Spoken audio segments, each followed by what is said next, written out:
ایک مرتبہ حضرت ابراہیم بن ادم رحمۃ اللہ تعالیٰ علیہ سے لوگوں نے پوچھا کہ یا شیخ، ہم دعائیں کرتے ہیں لیکن قبول نہیں ہوتی، اللہ کی بارگاہ میں التجائیں کرتے ہیں، آرزویں پیش کرتے ہیں، اپنی خواہشات کو پیش کرتے ہیں، دعا کرتے ہیں، لیکن اللہ تبارک و تعالیٰ کی بارگاہ میں وہ مقبولیت کا درجہ ان کو نہیں ملتا، اس کی کیا وجہ ہے؟ تو آپ نے بڑا خوبصورت جو ہے کہ وہ نصیحت آموز جواب دیا، اور حضرت ابراہیم بن ادم رحمۃ اللہ تعالیٰ علیہ فرماتے ہیں کہ اس کی 10 وجوہات ہیں جس کی وجہ سے تمہارا دل جو ہے یہ مردہ ہو چکا ہے، اور جو مردہ دل ہوتا ہے اس کی اللہ نہیں سنتا۔ اللہ اکبر۔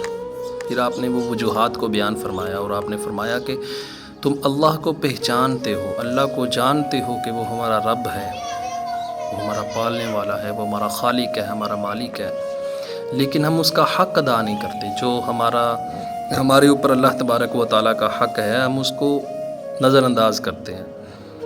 دوسرا انہوں نے فرمایا کہ تم رسول اللہ صلی اللہ علیہ وآلہ وسلم سے محبت کا دعویٰ تو کرتے ہو، لیکن ان کی سنت کو چھوڑ دیتے ہو، یعنی ان کے طریقے پر نہیں چلتے، ان کے طریقے کو چھوڑ دیتے ہو۔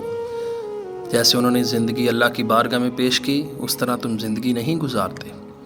اور پھر تیسرا آپ نے فرمایا تم قرآن کی تلاوت تو کرتے ہو لیکن اس پر عمل نہیں کرتے۔ اللہ اکبر۔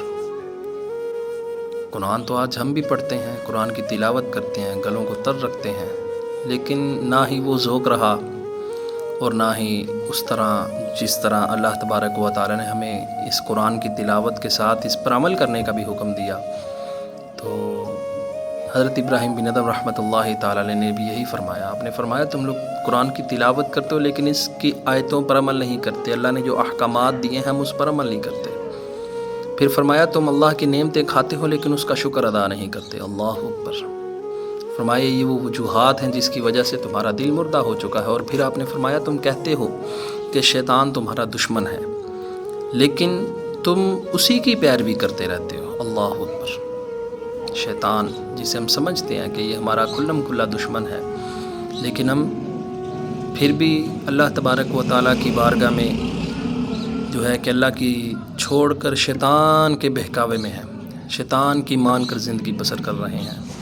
پھر فرمایا کہ تم جنت کو برحق مانتے ہو، یعنی یہ تو ہمیں پتہ ہے کہ جنت بڑا اچھا ٹھکانہ ہے، بڑا اچھا بسیرا ہے، جنتی رہیں گے، جنت اللہ تبارک و تعالیٰ کے بہترین انعامات میں سے ایک انعام ہے، لیکن اس کو برحق تو مانتے ہو لیکن اس کے لیے عمل نہیں کرتے، یعنی ہمیں جیسے عمل کرنے چاہیے ہم ویسے عمل نہیں کرتے۔ پھر فرمایا کہ تم جہنم کو برحق مانتے ہو لیکن اس سے بچنے کی کبھی بھی جو ہے کہ کوشش نہیں کرتے۔ اللہ اکبر۔ تو بات تو اسی طرح ہے کہ ہمیں مانتے، ہم جانتے ہیں کہ بھئی یہ جہنم ہے، اللہ نے ایک آگ کا گھڑا تیار کر رکھا ہے، اس کے اتنے درجات ہیں۔ اللہ اکبر۔ اس طرح کے اس میں عذاب ہیں۔ پیارے آقا علیہ الصلوۃ والسلام نے تو کھول کھول کے ہر چیز کو بیان کر دیا۔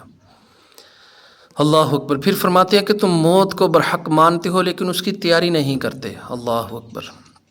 ہم آج کتنے اپنوں کے جنازے پڑھتے ہیں، اپنوں کے جنازوں میں شریک ہوتے ہیں، اپنے ہاتھوں سے ان کو کندھا دیتے ہیں، لیکن ہم نے کبھی بھی جو ہے کہ اس بات کی عبرت حاصل نہیں کی، یا کبھی بھی ہم نے اس چیز کو نہیں پکڑا کہ کل کو ہماری جو ہے میت ہوگی اور لوگ ہمیں کندھا دیں گے۔